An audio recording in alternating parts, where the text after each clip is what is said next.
Welcome to RCC Math videotape number 021, Notation. On this tape you will learn the different notations we use in math for addition, subtraction, multiplication, division, and exponents. Please take notes just like you would if you were in class. Now let's begin. We'll first talk about some different ways of indicating addition. The first one is with the use of the word sum.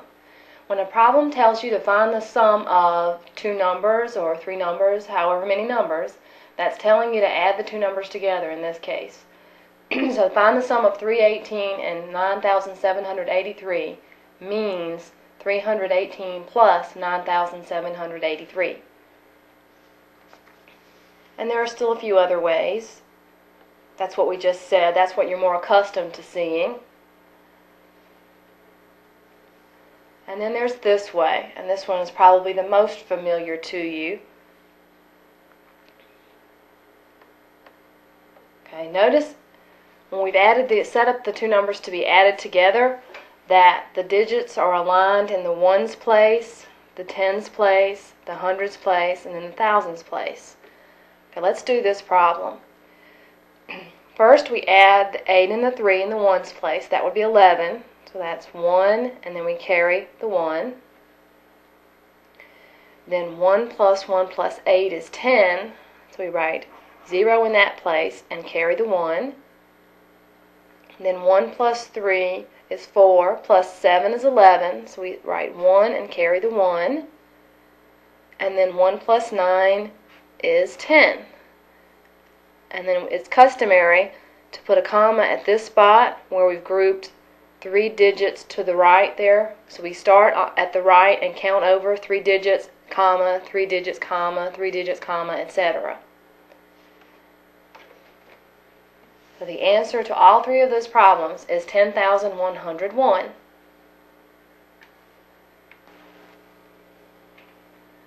Now for our first example, find the sum of 61, 113, and 2,199. Now our first step is to rewrite the problem, which I've already done for us. Okay, notice that I've chosen to put the smallest of the three numbers on top, and then the 3-digit number, and then the 4-digit number. It does not matter what number goes first, what number goes second, what number goes third. The only thing that does matter is that we have the digits aligned in the ones place, in the tens place, hundreds, thousands. So they need to be aligned all the way to the right. The computer term for that would be right justified. So we start adding in that position. 1 plus 3 is 4, plus 9 is 13, so that's 3, and then we carry the 1. 1 plus 6 is 7, plus 1 is 8, plus 9 is 17, so that's 7, carry the 1. 1 plus 1 plus 1 is 3, so we don't have to carry anything on that one. And then there's nothing for us to combine with that 2, so that's just 2. And then just as before, if we count over 3 digits, 1, 2, 3, and put the comma there, that's 2,373. Okay, now for the second example. 31 plus 67 plus 7,005 plus 113. Now when we rewrite this, again, the only thing that's important is that we line things up all the way to the right in the ones place. Okay, now I've already done that. And this time, I put the largest number on the top, just to point out that it doesn't really matter what order you put things in. Okay, we start in the ones place. 5 plus 3 is 8. Plus 7 is 15, plus 1 is 16.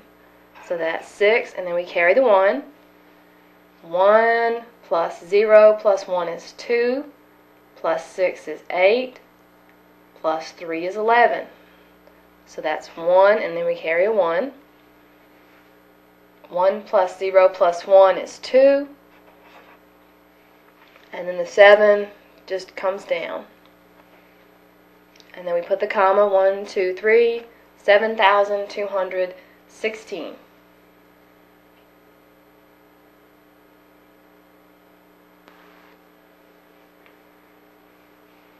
Okay, now we'll take a look at several ways to indicate subtraction. And first of all, we'll start with the word that we use to indicate subtraction. And that key word is difference. So when this problem tells us to find the difference between 2,987 and 659, that is telling us to perform the calculation 2,987 subtract 659, which is the way that I've written it here. Okay, so you know when you see the minus sign, that's telling you to subtract. But this is probably not the way in which you would actually perform the operation. You would probably write it like that. Okay, just as before with the addition, the numbers are lined up in the ones place, tens place, hundreds place, and so on, all the way to the right. Okay, let's work this problem. We start by trying to subtract 9 from 7, which we can't do without borrowing. So we go over to the 8 and borrow 1 from that, make that a 7, and basically we've borrowed 10, so we make that 17 now. 9 from 17 is 8. 5 from 7 is 2.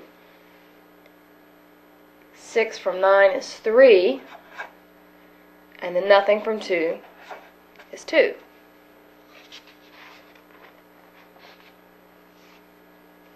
And just as we found, the answer is 2,328.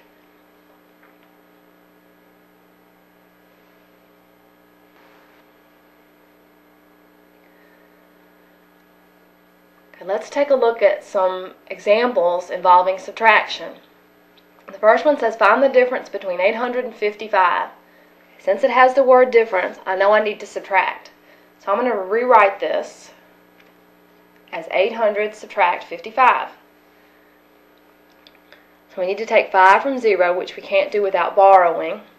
So we go next door, and it's kind of difficult to borrow from a 0, so instead I'm going to borrow from the whole entire number over here. I'm going to borrow from 80 and make that 79. And that's going to make this 0 a 10. 5 from 10 is 5 in the ones place there. And 5 from 9 is 4.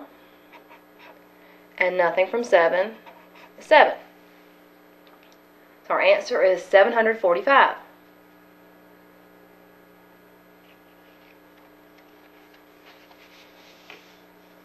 Okay, now let's take a look at this one.